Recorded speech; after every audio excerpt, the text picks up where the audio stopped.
I'm Amber Nash, the voice of your favorite HR nightmare, Pam Poovey. Welcome to our Archer Rewatch podcast. This season, we're starting at the very beginning and going all the way through. That's right, this season we're covering every episode of season one by one, with some of your favorite people from Archer. Welcome to Rephrasing.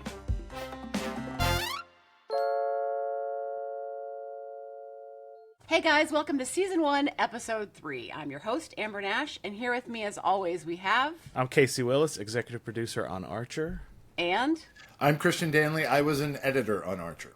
Together with our guest today, we're going to talk about diversity hire. Malory hires a new agent, Conway Stern, to replace several agents who perished in the field, which may or may not be Archer's fault.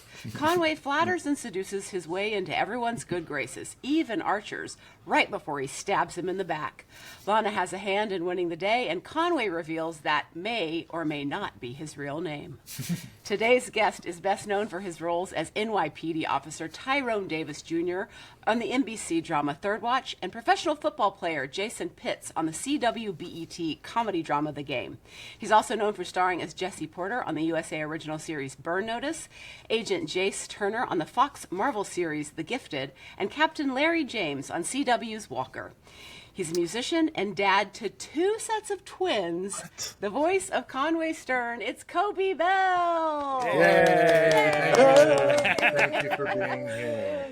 Two sets of twins, wow. Coby. Wow. Yeah. I got one home, I have one home sick right now. Oh. So I have 22-year-olds. They graduated college. One is back home, living at home. I'm very happy about that. And then the other one just left this morning. She was home just for like a day and a half. Wow. She's back up.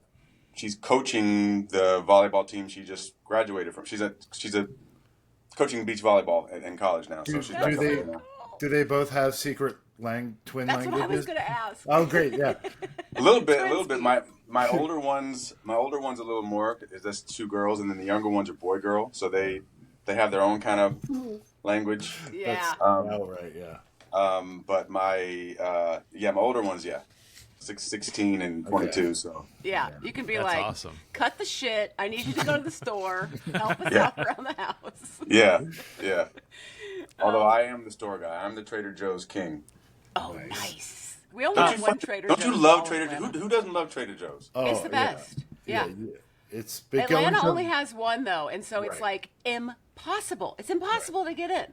Like it's in Buckhead, right? The one up in Buckhead. Yeah. It's like a pilgrimage. You have to go there and suffer to get your Trader Joe's. Well, that's kind of like anywhere. If I'm working out of town, I'm like, where's the Whole Foods? Where's the Trader Joe's? Yeah. Just put me near those. Yeah. That's all I really need in life. You'll be fine. I saw a great thing where it was like a little skit where they were the parking lot planners for Trader Joe's, and they were like, "How many entrances and exits?" And they're like, "One." Why? Exactly. Yes. It's terrible. Yeah. It's terrible. The one here in Long Beach is like the front parking lot is dead to me. I'm like, don't even. I don't go there. I go in the back where the OGs go. Yeah. And when I'm checking out, and when I have my cart, and they're like, "You going to the front or the back?" I'm like, "Don't even ask me that question. You look at me. You know me. Yeah, I'm here all the time." Yeah. Okay, so the show opens, and Malory is telling everyone in a meeting that because ISIS is decidedly monochromatic, she has done an exhaustive search to find the perfect candidate, Conway Stern. Yeah. Now, Coby, do you remember how you got the role? I mean, this was 14 years ago, so it was a do you long have a memory time of it? I do, only because I hadn't done a lot of voiceover stuff. I did a little bit when I was in New York doing Third Watch, and then I was out back here. I think I was doing The Game, and I just said, "Hey, I want to get back into doing some voiceovers," and I hadn't booked one. But then this one, I remember reading the script, laughing my ass off, and being like, "This is the kind of shit that I want to do in my life. Like, this is what I want my life to be, right?" Yeah. So when I booked it, I was really happy, and then I remember going in to do the recording, and not really remembering what I did to get the job. Like what I had. I was like, do you guys have like a recording of my audition? Because I don't remember what I did. I just know that I remember I was kind of doing a combination of my voice and Mike Beach. Do you guys know who Mike Beach is? He was on Third Watch with me. He's Okay. Mike Beach. He's like very Mike Beach. He was just in one of Nicole Kidman's 17 TV shows that. I know, God, she's in everything. Oh yeah. Oh my gosh. Right. Yeah. Okay. No, yeah. that Nicole Kidman is the reason why other actors aren't working right now, because she's taking all the TV shows. That's what I keep saying. And I mean, obviously, Nicole Kidman and I are in the same category, and I just am not kidding. Me too, yeah. Say, we get it, Nicole. We get it. Save some. Anyway, I was doing a combination of my voice and my buddy Mike Beach. Yeah, man, he's kind of because I wanted Conway to be a little smoother, and especially because he was undercover and bullshitting everybody. Mm-hmm. yeah. I didn't want the real him to come out until a little later, Yeah. So you do a lot of on-camera work. How do you feel about voice work? Like, do you enjoy it more because you don't have to go through like hair and makeup and costume, or how do you feel about it? I love it. I wish I could do, like I was saying. When I first went in to do the Archer sessions, I was like, this is what I want my job to be. Mm-hmm. Yeah, I mean, it's surprising that was your first, because your voice is like perfect. It's just perfect for cartoon work. It's so smooth. Thank you. Yeah, no, it's fun, and it just the way the jokes. You guys are just like that was the other thing I was impressed with, was just the rapid fire jokes, and then you guys were pitching me stuff. I remember, Casey, were you on that session, that first one? Yeah. I remember you guys pitching me stuff, and I would like try a little something, and you guys would pitch stuff. It was just so much fun. Yeah. So much fun. And the thing is, we've talked about this in other episodes with like Matt Thompson and Adam Reed, and that not all actors are good voice actors. Like, to be a voice actor, you have to be a good actor, but not all actors are good at, because it strips away so much of what you have. So, because now you only have your voice to use, and it just doesn't come across for everybody. So you're one of the ones that, as an actor, can also be great as a voice actor. So do you have any idea what it is, or it just happened for you and you got lucky that way? I don't know. I mean, I think with you guys, it's just the writing. I mean, the jokes are right there. There's no like, oh, let me try to make this funny. You know what I mean? You don't need to do any of that. It's just, the shit is hilarious. So I think it's, once you make the decision who the guy is, or who the character is, or what little thing, like you with Pam, I'm sure you were doing like just a little something that made her. Yeah. And then once you did it, and luckily, with Conway it worked. Dude, the Conway thing is weird because I only did I do 3 or 4 throughout the whole the whole run of the show. Man, memorable. I'll still 3 memorable. I'll have people. I just took my dog to the vet like last month, and the doctor came out, and I was like, oh man, he's about to stick me with like a $700 bill or whatever it is. And he goes, Conway Stern? And I was like, great. Yeah? He's like, oh, Archer's my show, man. Oh, I can't believe that's you, man. And then I started talking. He's like, oh, yeah, it is you. Oh, yeah, your dog's fun. That's so cool. So one of the other things about Conway Stern is that the character became really popular with cosplayers. And are you serious? Yes. Yeah. So I don't know. Do you have any other characters in your body of work that people have cosplayed as? Like, have you ever seen one of your characters in cosplay before? No, that might not that I'm checking the cosplay websites. But... Oh, you're not. One day. We're on there constantly. But no, that might be the only one. I don't know. Maybe they did the Burn Notice because Bruce Campbell is very in that kind of world. Yeah.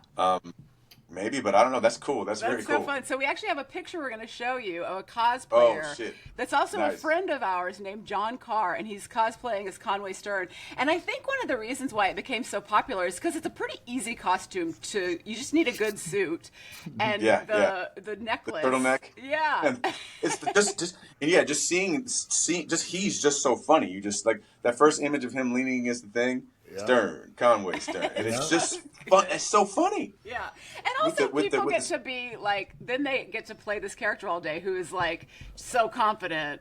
and just moving through the world, you know? Yeah. That's Yeah. so funny. There we go. There's John Carr and Conway Stern.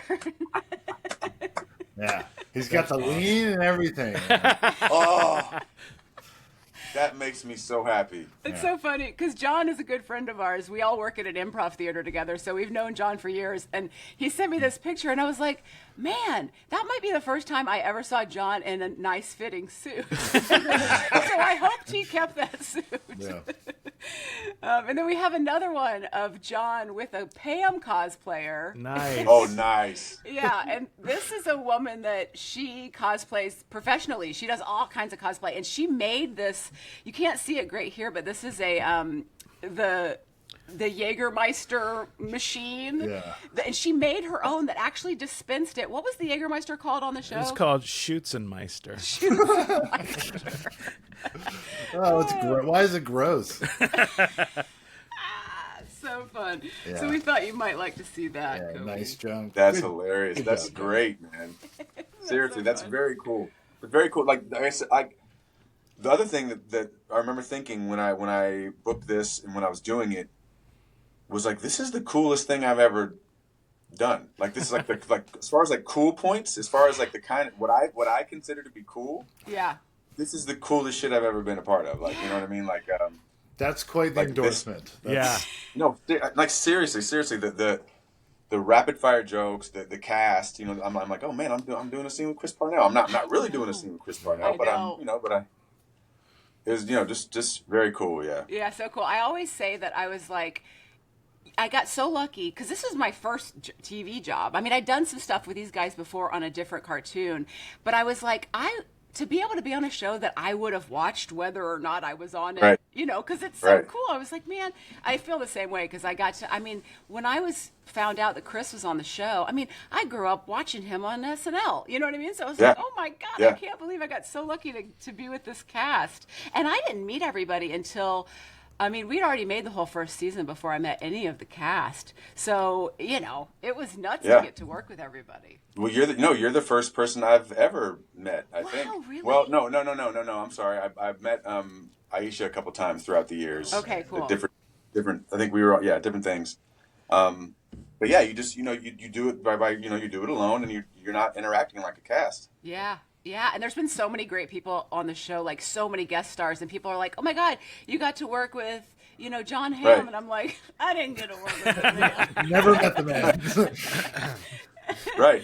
But then it's like, there's my voice doing a scene with him, and it's funny. You know what I mean? It's So it's a cool. trip. It is a trip. It's Yeah. nice that you thought it was cool because a lot of the other cast, I'm thinking Aisha and Judy were always like, there's no way this is getting picked up. But in their defense, they said it's too smart, too funny.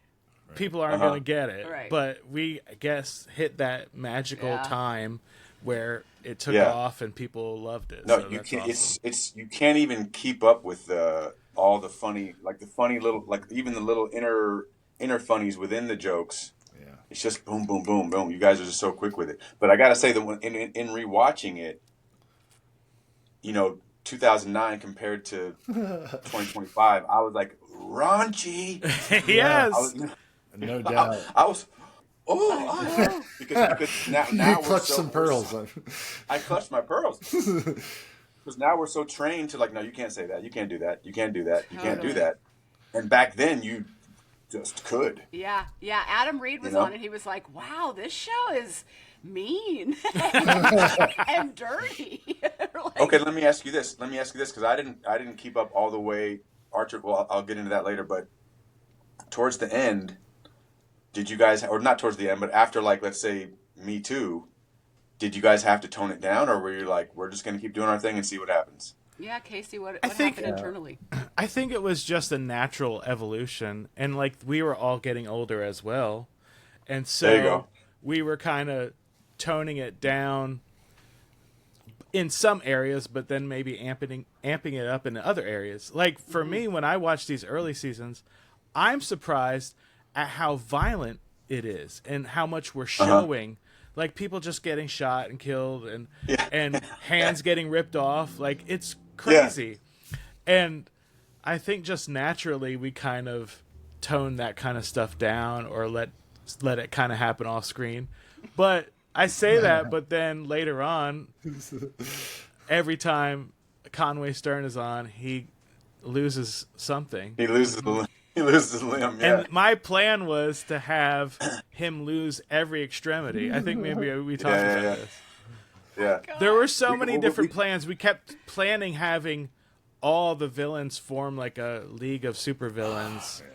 With Conway at the head and stuff. That would have been so fun. It would have been awesome.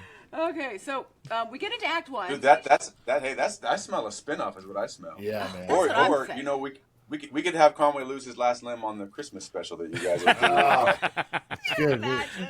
It'd be great if they would make television again. I know. I can't wait for that to start happening. So Conway gets a tour. He wins over the gang. He gets propositioned by Malory, and then he ends up penis to penis with Archer in the locker room.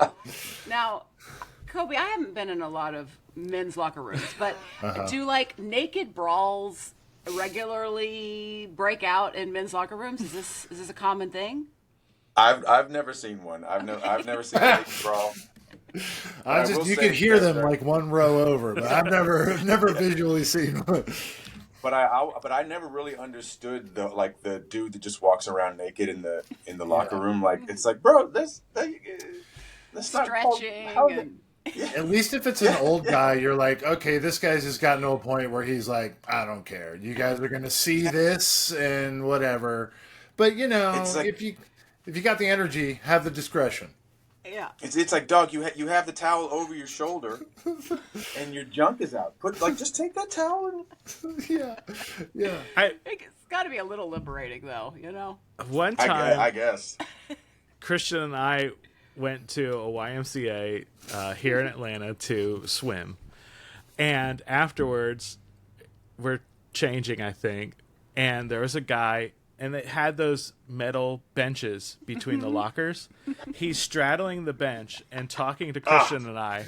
And I look down, and his balls are so big and flattened out. It looked like one of those giant toads that you see in like pet store. A bunch of tadpoles jumped out of it.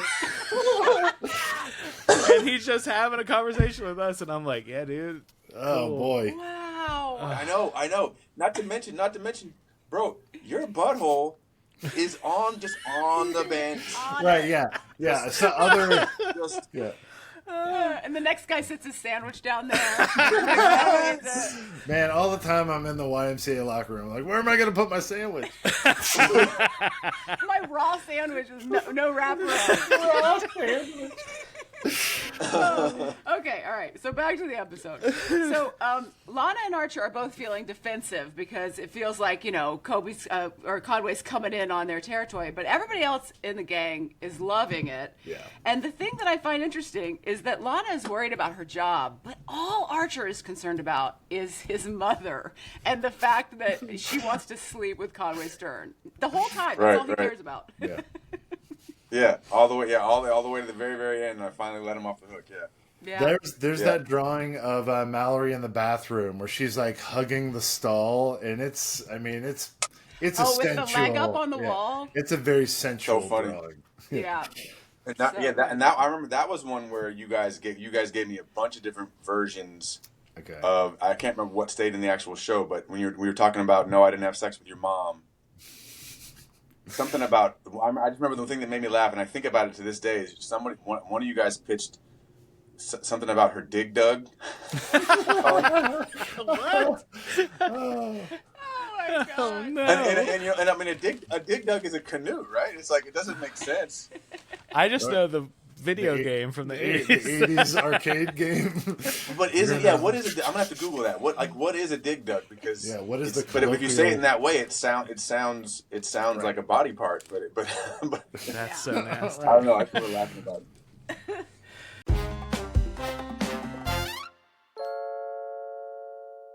Welcome to Real Spy Gadget or Fake AI Slop Image, a new segment where we show you a couple of images and you tell us if those images are a real spy gadget from the grand era of spies or an AI-generated slop image that Christian made. If you'd like to play along, you can find these images on our RePhrasingPod Instagram page. Today we have Coby Bell joining us. Thanks, Coby, for playing our dumb game. Yay, thank you, Coby. I would rather be nowhere else. Now, over to Christian. All right, thanks, Amber. Thanks, Coby. A note about AI. You hate it, we hate it, it sucks. These images were made using Adobe Photoshop's generative AI function. We're not sponsored by Adobe. In fact, I pay them yearly for the privilege of licensing their software. And now, on to the images. Okay, Coby, I'm going to show you 3 images. One or more of these images may or may not be an actual spy gadget from the grand era of spies. Alternatively, one or more of these images may or may not be completely AI-generated slop that I spent an hour making in Photoshop. It's up to you to decide. Remember, if you guys want to follow along, check this out on our Instagram page, RePhrasingPod on Instagram. But for the sake of our ears-only listeners, Amber and Casey and Coby, if you guys don't mind describing the images as I show them to you, I would appreciate that. All right, so... And also, I should point out, we have not seen these episodes. We haven't seen these images either, Coby. Yeah, these are fresh to Casey and Amber as well. All right, so Amber, I'm going to show you the first image. Okay, and I'll describe it. Okay. Okay, so the first image looks to be a metal case, and on the side of it there appears to be like a lens. And inside there is a wheel that has for a film strip and maybe a tape cassette area. I also don't have my glasses on. And there's also some canisters inside, or maybe there's stacks of poker chips. And it looks to be like some sort of recording device that you can close up and take on the road for your convenience. Okay, yeah. It's probably about a foot by a half a foot, I'm guessing. Yeah, there's not a banana in here for scale. There's no scale. There's nothing for scale. Yes. Yep. No. Yeah. No. All right. Thank you, Amber. Well done. Okay.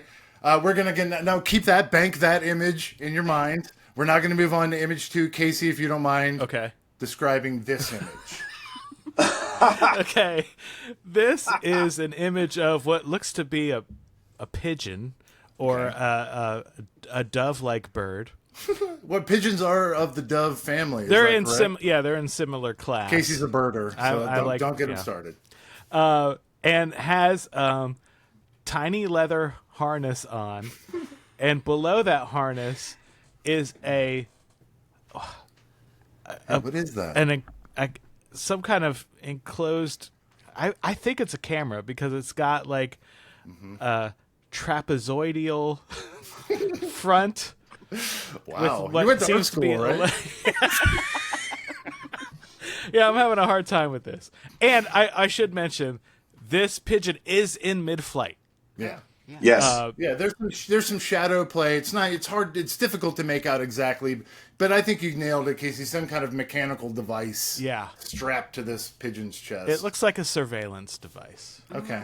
All right. And then Coby, finally. All right. Bank that image in your mind. Okay, wait. And then I'm taking this so seriously that I'm writing. Okay, the first one was a briefcase with all the stuff. You're taking notes. Nice. Oh no. Yes. Okay. All right. The final image. I'm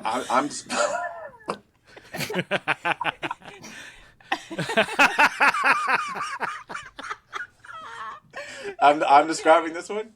Yes, please. If you don't mind. Describe this, or who does? Yeah, go I for would it. love it if you wouldn't mind describing it. Okay, so what we have here is a squirrel. Let me move myself out of the way. Okay, we have a squirrel standing on a stump, like a log that's been a stump. He's holding a microphone. He has like a helmet on, and the helmet is sort of like Star Warsian, with like it's like a silver sort of thing that goes around like where his ears would be, and around the back. Like Lobot head, has in Star Wars. like less like Lobot. Hell yes. Yes. With like two antennae coming out of the back of it, and a satellite dish coming off the top of his head. All a right. tiny little squirrel head size satellite dish, and then the capper is he has like a cord, but it's like a tube, one of those tubes that would kind of like collapse if you kind of what are those tubes called? You know Yeah. when you're a kid and you go whoa whoa whoa whoa whoa. Yeah. Those Yeah, cords. yeah. Yeah. But it's small enough to go up the squirrel's ass, which is, I think, which is probably what's you can't see. powering Yeah. It goes behind, and presumably it goes up his butt. Oh, But you don't. okay, so That's it's not not graphically shown. It may so it may or may not be going up the squirrel's ass, and the squirrel there's a green background, and it looks like his neck is maybe made of some sort of metal thing happening around his neck too. Oh yeah, good one. So swivel. So holy shit. Yeah. Wow. Thank you. So well, man. So all right. So now bank that image. Keep that in your mind. Now, now to review, we'll go back to the beginning. Here's Suitcase. Okay. Here is Pigeon Cam. Okay. And here is the world's greatest spy squirrel. Wow. Coby, as our guest, what do you venture is the actual real image? What is the real spy gadget of those three? So only one is the real spy image? I'm not willing to reveal if only one. Okay. And let me just say, Is there a possibility that you think? Okay, the squirrel, I got to say, no. for the people who were in their cars or whatever, the squirrel was holding a microphone like it was like an interviewer asking someone a question. Like, Squirrel on the street interview. It was relative to his size. It was like appropriate to the squirrel's size. Yeah, so that's realistic. I'm gonna say the briefcase is real. Okay. The pigeon could be real, Okay. but I'm gonna say the briefcase is real. Where are you guys at? All right, Casey. What do you got? I'm leaning pigeon, but Okay. it bothers me that it was in flight. Like that seems like a really fortuitous picture to take of that pigeon in flight. I'm worried Right. about the briefcase. The briefcase to me had some lighting issues that seemed to give it away that it was AI.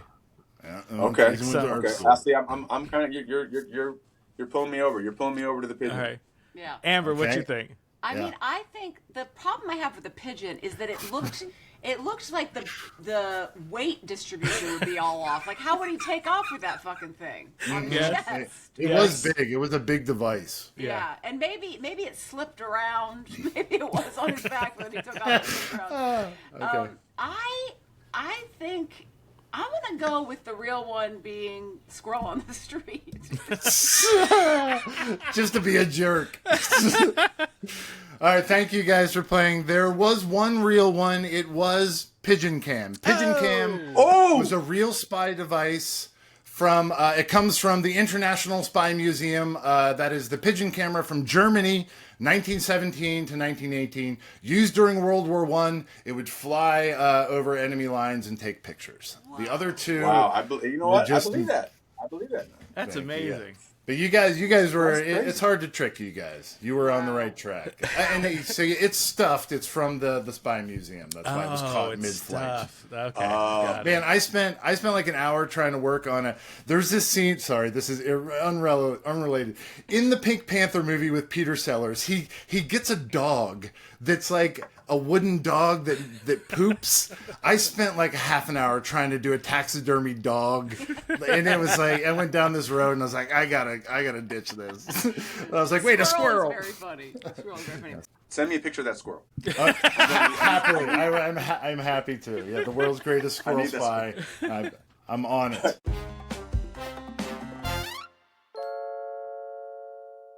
And now we're back for the second half of our episode, and we're going to talk about Act 2. Okay. Sweet. Oh shit. So, Conway bones Cheryl, Carol, Karina, Cristal, because now at this point she has 4 names. She's up to 4 now. Yeah. Right. She's up to 4. Which And I was on the actually third episode, surprised she's by. up for it. Yeah. I was What's surprised that we came back from the commercial break, and it was like, oh shit, this has happened. In a work day. Yeah. Yeah, and he just zip, just walks away. I mean, it's obvious that things are like that are fine around the ISIS office. No big deal. That's just how things go around there. And then Archer and Lana are making the rounds to try to get Conway fired, and Lana gets suspended, and then she cold cocks Cyril for suggesting that he's jealous. So he's just causing all kinds of trouble. And then Conway gives him the steak that that Cristal gave to him as a gift. What was the line? The line's like raw meat and or seafood. So gross. Another, yeah.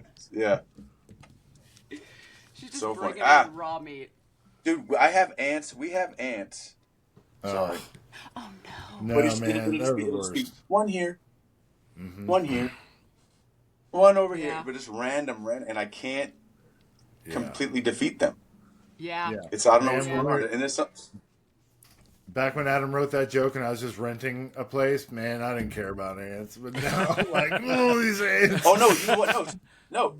Well, you know what? I just realized I really just killed an ant. I really have ants, but I forgot. That's how you get ants. I forgot about that. Yeah.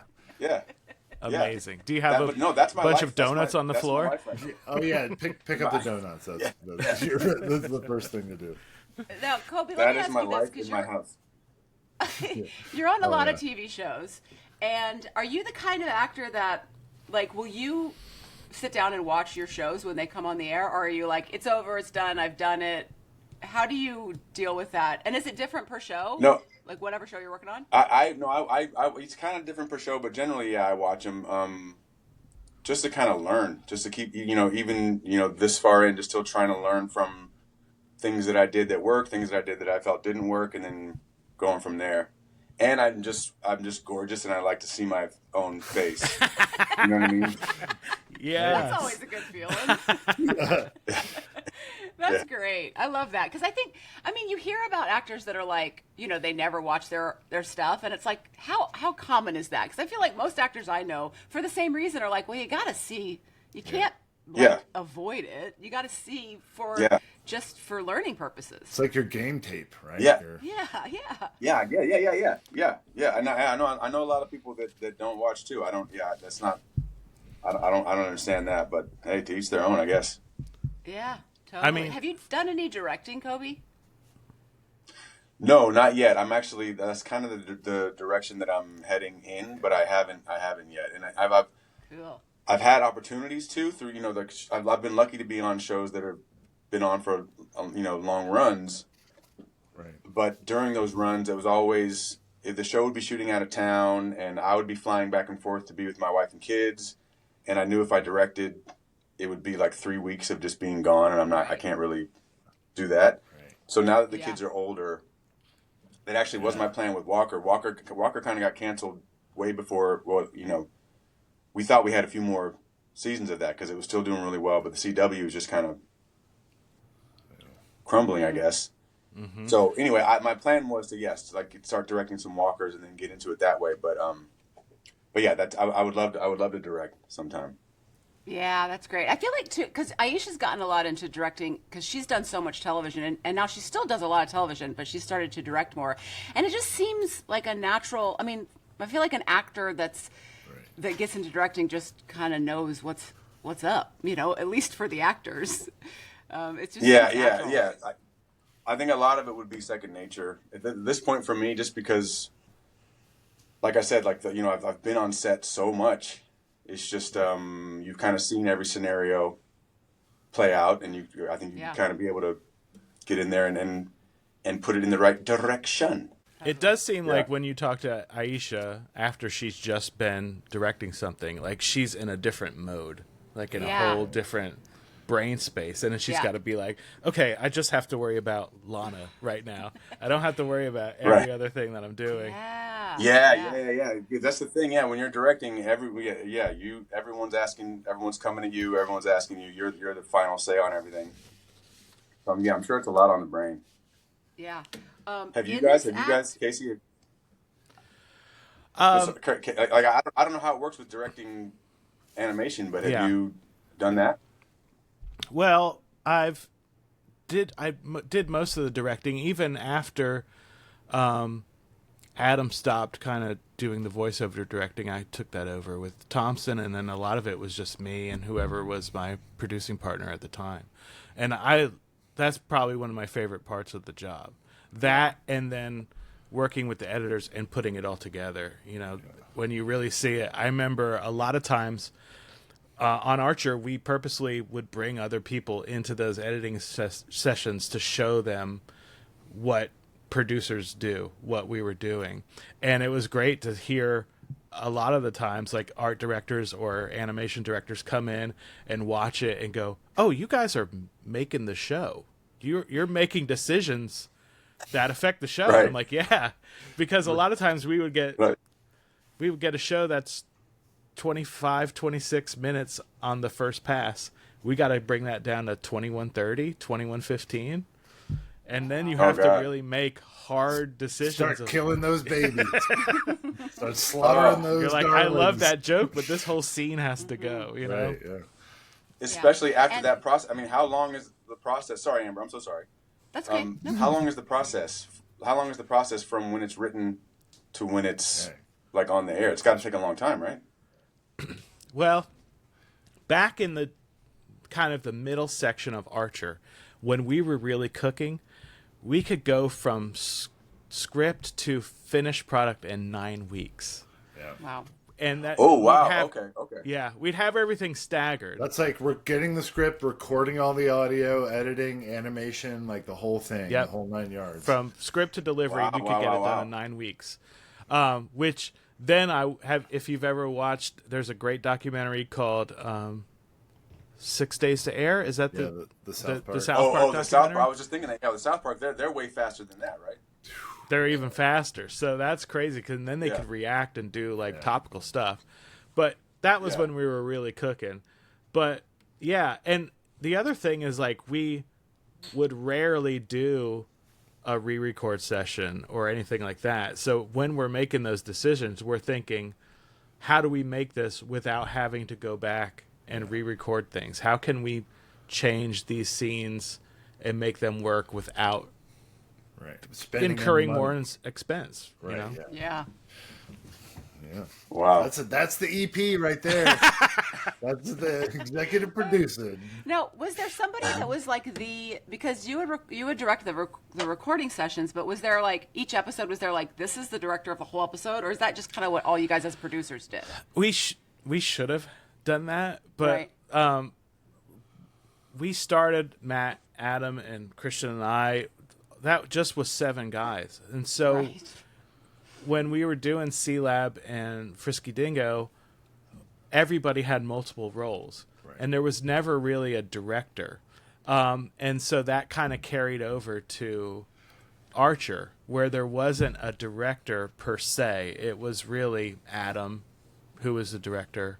Right. But knowing what we know now, that should have been a role. But that was there were art directors and animation directors Absolutely. that had a very, very heavy say in the And in feel fact, and look yeah. of the show. And in fact, in later seasons of Archer, then we started giving people the credit of director on different episodes and thinking about what they contributed, and they obviously deserved it. And so, Cool. yeah, it was kind of a group effort. I You guess guys is figured probably- out how to make a TV show while you were making While the we're TV doing show. it.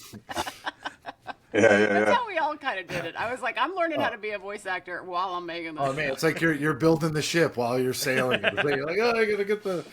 Yeah, totally. One of my favorite Pam lines of all time came up in this episode. Oh, And yeah. people always ask me like, "What's your favorite Pam line?" And they expect it to be like one of the dirtiest lines, like "You could drown a toddler in my panties." And I'm like, I mean, that's really funny, but it's so dirty. All right, so what and is your favorite? It's Yeah, Pam can I walks up guess? to Can I Cheryl's- guess? Yeah. Oh, Well, no, only because I was just watching it the other day, and the one that made me laugh is, who am I, Tron? That's so good. Yeah. I like that you also did a Pam impression. I love it. No, right. It's I not don't that remember one, the but setup. That one is the great. setup. The setup was like, I need like when we need to bounce, I need to bounce something. I need to bounce it back. I need to bounce it back. And you go, who am I? Because of the circle things, right? Sorry, who am go I, ahead. the What whole was your favorite? franchise? So my favorite is Pam walks up to Cheryl at her desk, and she says, "What you doing, bird bones?" And it's just such a throwaway, but it's so cute. Because they're always giving each other a hard time. Like, she's always calling her skinny, and she's always calling Pam fat. And so she just calls her bird bones. And I'm like, it's just so cute. Like, it's such a little term of endearment when they're usually being mean to each other. So that's my favorite one. Yeah. Nice. That was that's a funny one. Yeah. But she's had so many great ones. Okay, so Conway calls a meeting. We get into the meat of what's going on because he needs to tell everybody that there's these undetectable missile subs in Miami. Archer happens to look exactly like the Cuban contact, except with a mustache. So he's the bait. And then we find out that Conway spends a weekend with Mallory in Miami. Oh, boy. It was Sorry, funny that we got to all the spy stuff later. No, that's okay. No, my iPad. so we get deep I into couldn't the do the spy computer thing because it was messing up. My iPad is being pulled by the cord and it keeps going. It's like so the whole this whole podcast. The slow drift. It's a slow pan. No, Oh, that was a good it's very impression. artistic. It's still a little too artistic for our show, I think. Yeah, it's a choice. I told you guys I'm getting into directing. I'm trying to do a little thing. Nice. Am I frozen? Well, we could use the help, so thank you. All right. We also hear is this the first time that we hear the danger zone from Archer? Oh, is this the first? I believe reference? so. Oh, that's got to go in the reference matrix Yeah. for sure. Now was this the first shit snacks? Was there a shit snacks in there? I can't believe I missed it. Me neither. I It might think- have been. I think the think first shit snacks. We'll have to look. Check the records, Casey. Bring up the database. All right. Check the wiki. It's crazy how Yeah. much happened so quickly in that first season. That things that were established and then had a life of their own, like shit snacks and Danger Zone and stuff like that. Okay, so we find out that Conway and Mallory have this week that they spend together in Miami. Coby, what do you think that they got up to? I don't know. Casey probably has a better idea than me. Good redirect, Casey. What do you think they did? Well, he's the one that thought. They're the ones that thought it up. But they probably got it in. He probably did that thing, right? I mean, why wouldn't you? Yeah. She's a sexy older lady. Although when he's in the locker room and she's coming on to him, he's kind of like, oh no. So right. Maybe he didn't. Yeah. Maybe he didn't. Maybe it was just a lemon tree and that was it. Yeah. Yeah. Maybe they just went to the farmer's market a few times together. Yeah, maybe. Well, if it's all a grift, Conway's not afraid to put in some work. If you got to get the thing done, sometimes you got to do the job. That's true. That's what I do love that about him. It's like he's so smooth and all these things, but he's just such a scumbag. Yeah. You like want all the characters in Archer. Right. You want to like him, and you're like, God, man. Yeah. But he's so terrible. Yeah, that's everybody. So we find out that everything goes to shit. Conway shoots Smek and everyone in the Cuban hit squad, and then stabs Archer. I'm sorry, I forgot about Wilhelm Schmeck. I kept rewinding that part to hear you say it again because I kept re-looking at that scene. It was very fun.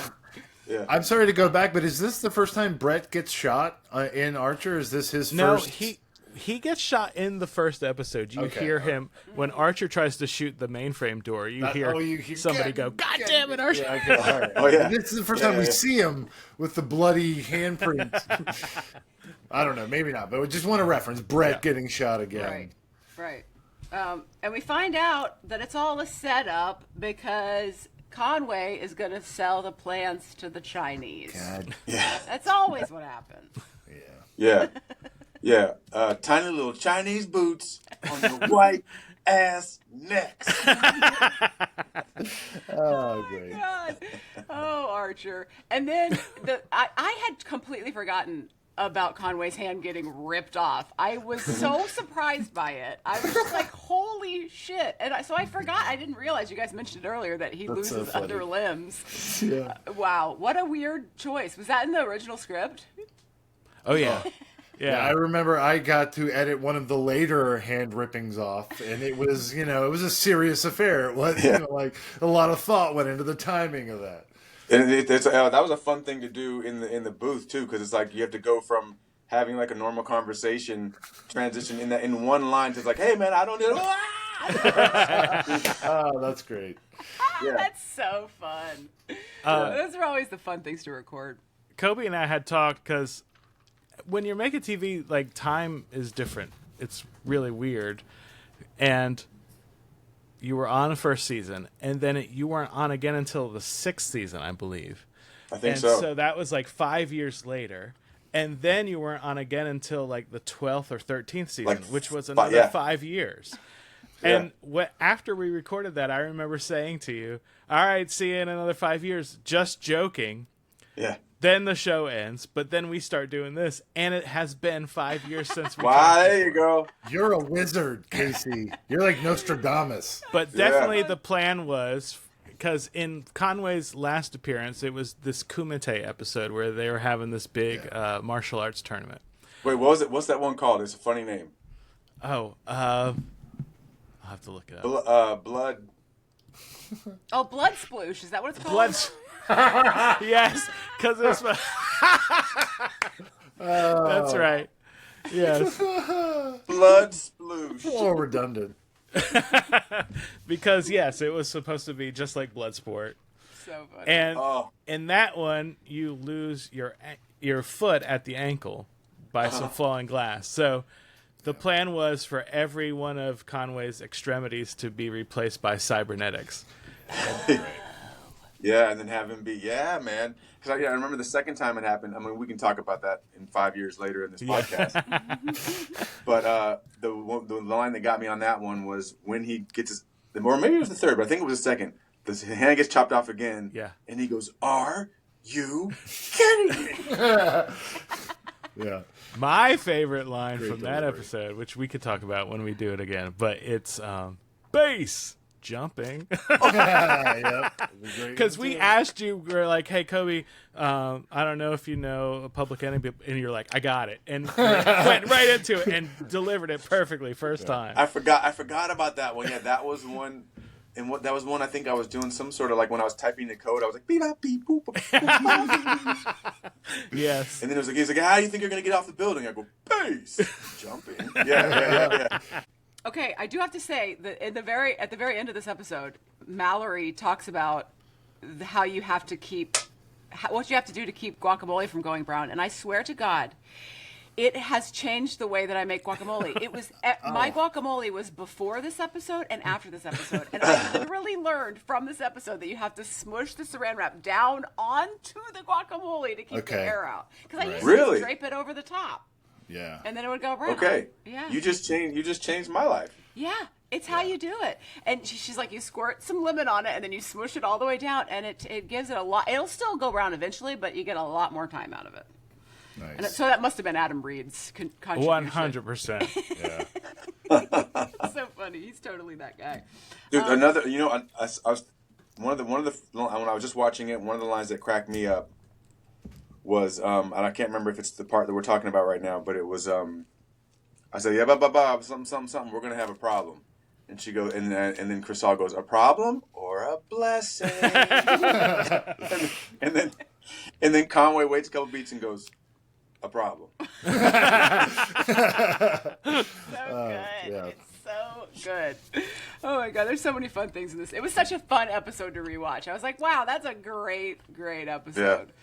Yeah. Was there anything else about the episode that you wanted to mention before we get into our next segment? No, I got my Halloween costume ready. I think I'm gonna have to be Conway for Halloween. Oh, yes. That'd be awesome. And you have to stop by the vet so you can see it. Yeah. Your scores going into trivia are 82. Which Oh, is man. quite high for the episode. Very high. Yeah. All right, so 82 is what you've got going into trivia, and we'll see how you do.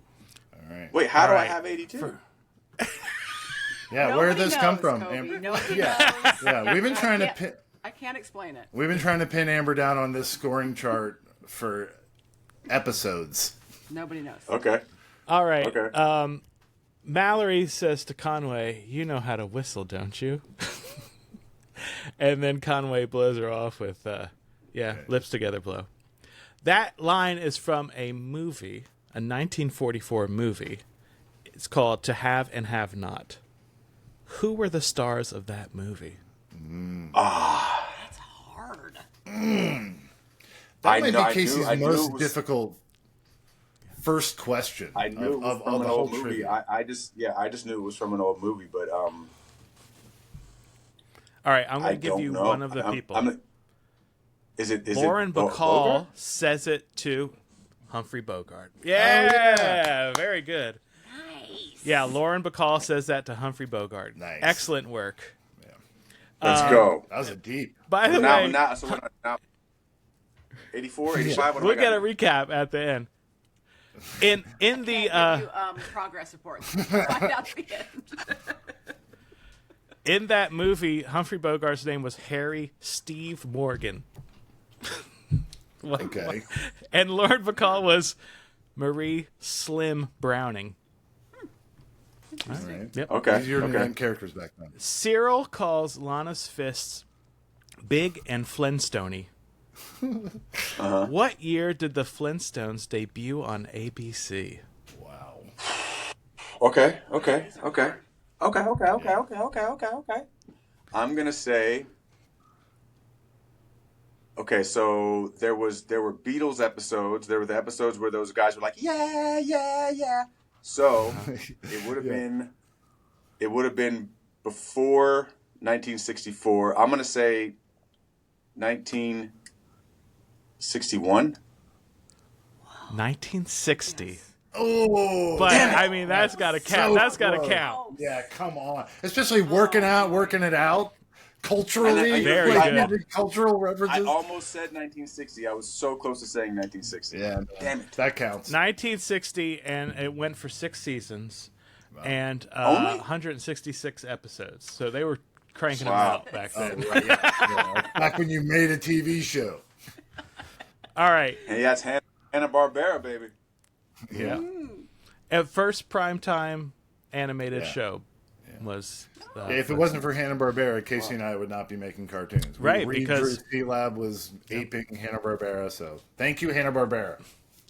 Yeah. All right. Pam has a newsletter, and in the newsletter, she calls Conway strikingly handsome hunk of velvety dark chocolate.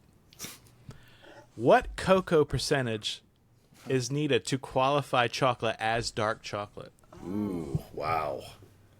Okay, now hold on now, because I'm a dark chocolate guy. Milk chocolate is like the front parking lot of Trader Joe's. It's dead to me. Yeah. So I'm gonna say, I know that 72 is like kind of standard. Okay. Do they call something under 72 dark? I don't know. Maybe 65, but 65, that's some bullshit dark chocolate if it's 65. But maybe 65. Yeah. Poor man's dark chocolate. Amazing. I love how you're working all this out. So there is really no industry standard. Oh, come on, It Casey. ranges from 30 to 80, but most people agree 70% qualifies as dark Yeah. chocolate. All And right. Hey, Yeah. Fantastic. I call that a right answer. That's right. final question. Let's go. Coby, do you have anything you'd like Is there to gonna plug? be music? Are you guys gonna have music for this? Is there gonna be like If we can afford to license music, we'll get it. yeah. Any projects, anything you'd like to plug? Oh, this is not another question? Nope, that's No, this is Casey just being tricky. Oh. Okay, but do it as a quiz. Okay, right now I would like to plug Yeah, we're checking I'm on just, IMDb right now. 911 Nashville. It's the spinoff of Wow. 911. Awesome. So I just did a few episodes of that, and then I think I'm gonna do a few more. So this is their first season, so we'll see where that goes. Are you guys shooting And then in other than that, Nashville? yeah. Cool. That's Yeah. great. Then well, Nashville's cool. Although they had me in downtown Nashville for the first couple episodes, and a couple episodes is enough of downtown Nashville for me. like it's just stimulus. You know what I mean? Yeah. Yeah.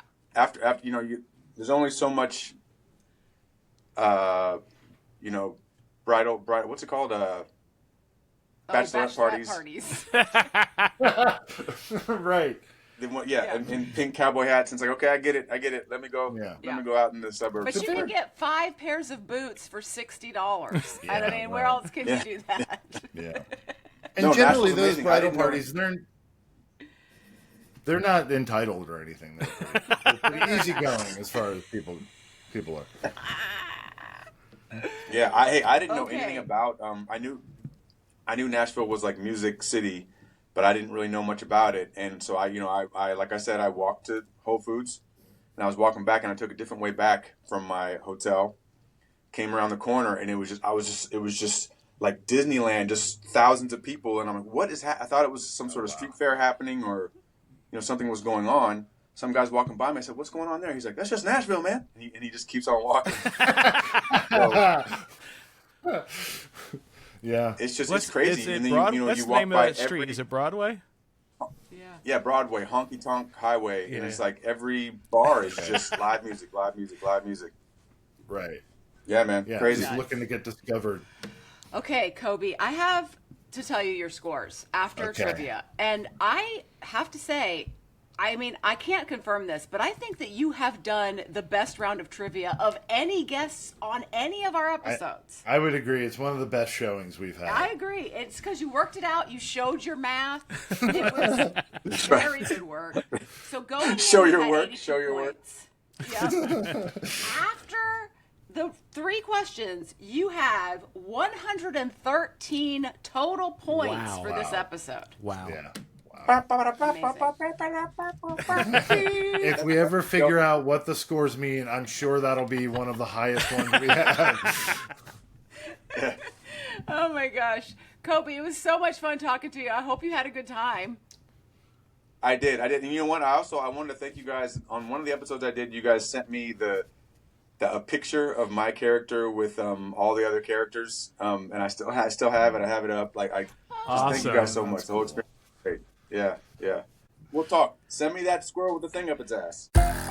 This has been Rephrasing, an Archer Rewatch podcast. You can follow us on Instagram and TikTok at RePhrasingPod. Email us questions at rephrasingpod@gmail.com. Please, no pictures of your penis. That's just inviting pictures of their penis, isn't it? Rephrasing is produced by Amber Nash, Casey Willis, and Christian Danley. Our theme music is by Matt Hobbs. FX's Archer is now streaming on Hulu. We're so excited to be a Maximum Fun podcast this season, and we'd like to thank all of the Max Fun members that support our show. If you're not a member yet and you'd like to become one, go to maxfun.org/join.